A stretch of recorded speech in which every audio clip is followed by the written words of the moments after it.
So Colin Kaepernick didn't stand up for the national anthem, and a whole bunch of people flipped out and lost their minds about this. But I wasn't particularly interested in the story.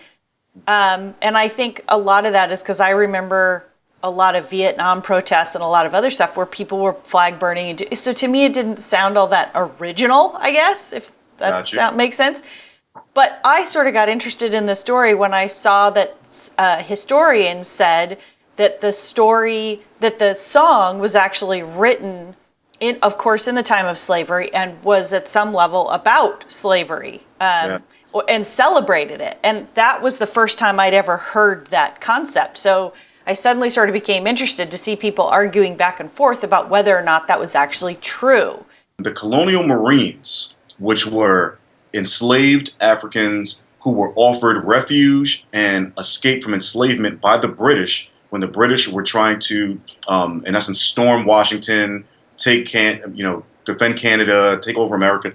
When all that happened in the War of 1812 and the Battle of 1812, they offered refuge to Africans, and those Africans who left enslavement and ran to British ships and became soldiers and trained under them and to fight Americans were called the colonial Marines. Whoever got out alive and made it back to Britain after that as an African was immediately granted freedom.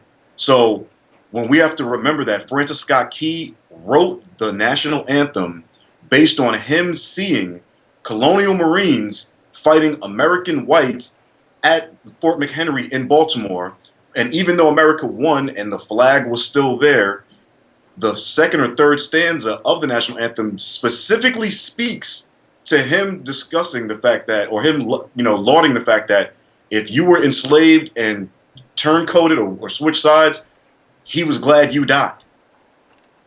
He was glad you died. And then follows those two lines with the land of the free and the home of the brave.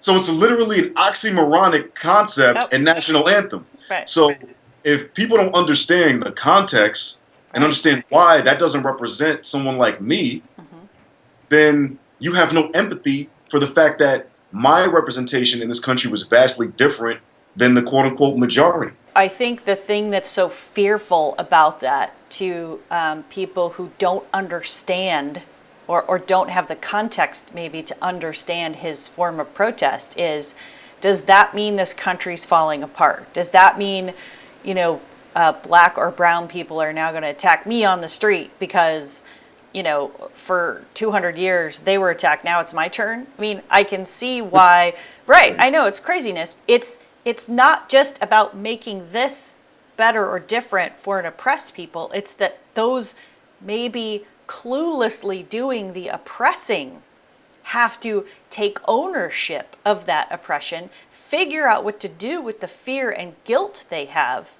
and then everybody has to figure out how to kind of be in this new place to get along.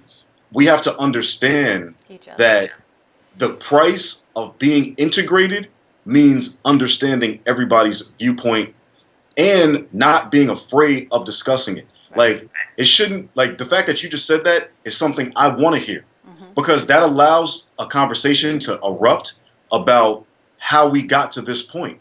What happens in this country is people are scared to even admit what you just said, because that would admit too much about the past and the fact that they didn't have any part in it per se, but they're benefiting from it. Right. And no one is accusing anybody white of being a perpetrator of enslavement. What we're saying is you're benefiting from the system that you didn't perpetrate. Right.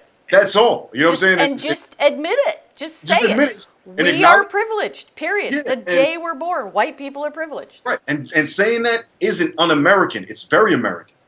It's very American, because that allows us to understand that this country was built on the backs of people. I've never been a slave. I've never seen enslavement, but I understand what happened, and I understand its effect on folks today. And I also understand that if we're going to continuously have it as an elephant in the room conversation or situation, meaning a non-conversation, then we're never going to get anywhere. All of this whole discussion, the thing that I find so fascinating about this next phase past the 60s civil rights era is now it's about nuance. Now it's about thought. Now it's about how we teach children. How do we understand the context of culture? How do we understand how we got here? It's really okay to question everything. That's right. It's really okay.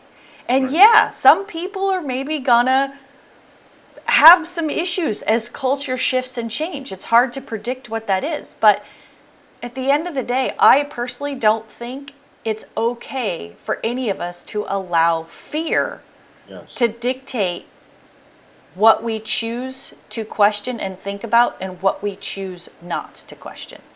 Amen. I mean, that's exactly it. It's fear. Fear incites rejection to change.